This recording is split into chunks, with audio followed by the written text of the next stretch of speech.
till death do us part, or till divorce do us part.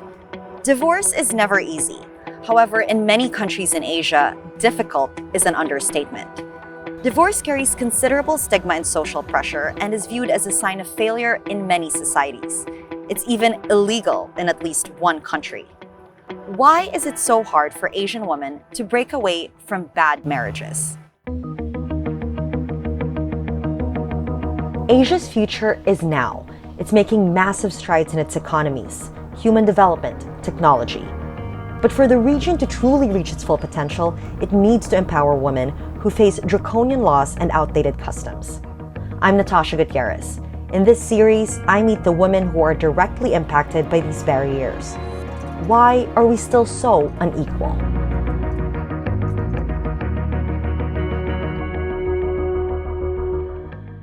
While divorce is tough as it is, in one Asian country, it's, well, impossible. The Philippines is the only country in the world, other than the Vatican City, where divorce isn't recognized. The only way a Filipino can find her way out of marriage is if she pays a considerable amount of money to get an annulment, something which most Filipinos just can't afford. Annabelle is a domestic worker from the Philippines. She has been working in Singapore for more than 6 years. Coming to Singapore meant that she would earn a living to support her husband and adopted son. But little did she know, her departure was the start of a living nightmare. Pumunta ako dito para sa pamilya ko. So, gusto ko talagang mabuo yung pamilya ko na normal na pamilya, Pilipinong pamilya. We broke up 2016 kasi may iba na. Paano mo nalaman? Yung babae nagte-text sa akin, yun nalaman ko. Tapos, kahit sa Facebook nila, pinapaalam nila sa tao na meron silang meron silang relasyon. Ang sakit-sakit talaga kasi may iba na yung husband mo. Yung binuo mong pamilya, mawawasak lang pala. Ganun. Ang sakit. For Annabelle, finding out that her husband was unfaithful was only the start of a long ordeal. Like many other Filipino Catholics stuck in a loveless marriage, she's unable to be legally divorced from her husband. Divorce is forbidden for any reason in the Philippines, not for adultery or infidelity, not for failure to provide child support, not even if the other party is abusive. Legalizing divorce in the Philippines has been deeply polarizing. All movements to consider divorce laws are strongly opposed by conservative and religious groups. Anong naging reaction mo nung nalaman mo na walang divorce sa Pilipinas? Sad. Parang nakakahina ng loob na may hinahawakan kang papel, pero yung husband, yung partner mo naman, iba yung minamahal, iba yung kasama. Progress has been slow. Since 1999, some lawmakers have been attempting to legalize divorce without much success. And as recently as 2020, 3 bills were passed by the House to legalize divorce. So the only option for women like Annabelle is a lengthy annulment that can cost anywhere between $5,000 and $20,000. It would take Annabelle a decade to earn that kind of money. Do you think that you can be completely free without divorcing? I'm not. I feel like I'm in jail. Kasi naisip ko na pag walang divorce, tapos gusto mo nang plano ng sarili mo, magbili ng mga gusto mo na sa pangalan mo, like property, like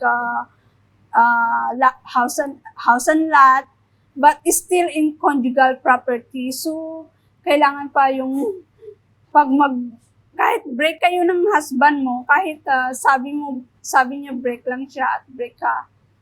Pero, hindi siya, sa batas natin, hindi siya okay kasi kahit na ikaw bumili ng property, may hati pa rin yung husband mo. Kaya kailangan talaga may divorce sa Pilipinas. The Philippines might be the most limiting when it comes to divorce laws or lack thereof. But across Asia, divorce is difficult for women for various reasons. Even though other countries in Asia don't outrightly ban divorce like the Philippines, that doesn't mean that women don't go through considerable challenges when trying to leave their marriages. For example, in India, although divorce is legal, socially it's viewed as a heinous crime. Mumbai-based divorce lawyer Vandana Shah is an activist who is fighting to normalize the stigma of divorce in India. Her journey began as a divorcee herself. What's your divorce story? I restarted my life literally at the back of a domestically violent relationship where I was kicked out of the house at about 2 in the morning, and I had no place to go except to my hired help's house. And, I restarted my life with only 750 rupees in my bank account. So I literally went from being an abused housewife to setting up India's first support group for people going through divorce. But when you were in that marriage and you were being domestically abused, which obviously sounds like a nightmare, how long did it take for you to finally gain that courage to leave your husband, especially in a place like India where it's so stigmatized, divorce is so stigmatized? I must say that I did not leave him. They did a favor to me by kicking me out of the house.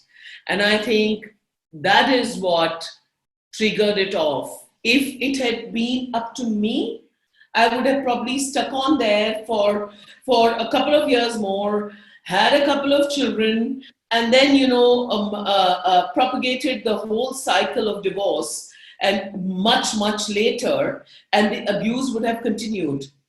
How were you treated after the divorce? I think like an AIDS patient. And I think that sums up everything. And you're also treated like divorce is a communicable disease. No one wants to interact with you. I'd be going for marriages of others. And I remember my elderly relatives telling me, don't tell them you're going through divorce, when you go on the podium to wish them. So I just said, you know what? I'm going to tell them the truth. That if they ask me where's your husband, I'm not going to pretend that he's gone on some trip overseas. I'm going to turn around and tell them that our marriage has not worked out and I'm going through divorce. India is still a very, very traditional society. We are still talking about a society in which 80% of the marriages, or maybe even 90%, are still arranged marriages. Secondly, we are a society which on the face of it worships women, but in reality, we treat our women as the most expendable, disposable objects in the world. For the longest of time, women were called chattel, and that was a legal term for women. Chattel means things or belongings. India is not the only place where women are stigmatized after divorce. In China, where divorce has been legal since 1950, many divorced women still face discrimination in the labor force and are seen on the marriage market as damaged goods. And in Indonesia, the Indonesian word janda refers to both widows and divorcees, a word loaded with negative connotations concerning social status and presumed sexual availability to men. Men across Asia, on the other hand, are less likely to be ostracized and suffer economic hardship as a consequence of divorce. While social media and the younger generation are initiating movements to change this mindset, there is years and years of history and societal biases to undo. So, given all of these obstacles, what needs to change for divorce to be more accepted in a place like India? I think the implementation of laws needs to change. If you take out the money and the children aspect from a divorce case, your divorce will get resolved in a jiffy. It took me, without having any children, 10 years of my life gone in court. It took me 10 years. There are cases which are going on for 20, 22 years. What we should do is grant a certain sum of money to the wife. We should grant a certain number of access to the husband. Once that progresses, after that, we should let the divorce case continue so that a person can mentally move on. How long do you think it will take? Well, if all the things that I say will happen, then maybe at least another decade. If not, you're looking at 50 years. Wow. And until then, more women suffer and wait in marriages that just don't work. Yep, and marriage, remember, is the ultimate destination in India.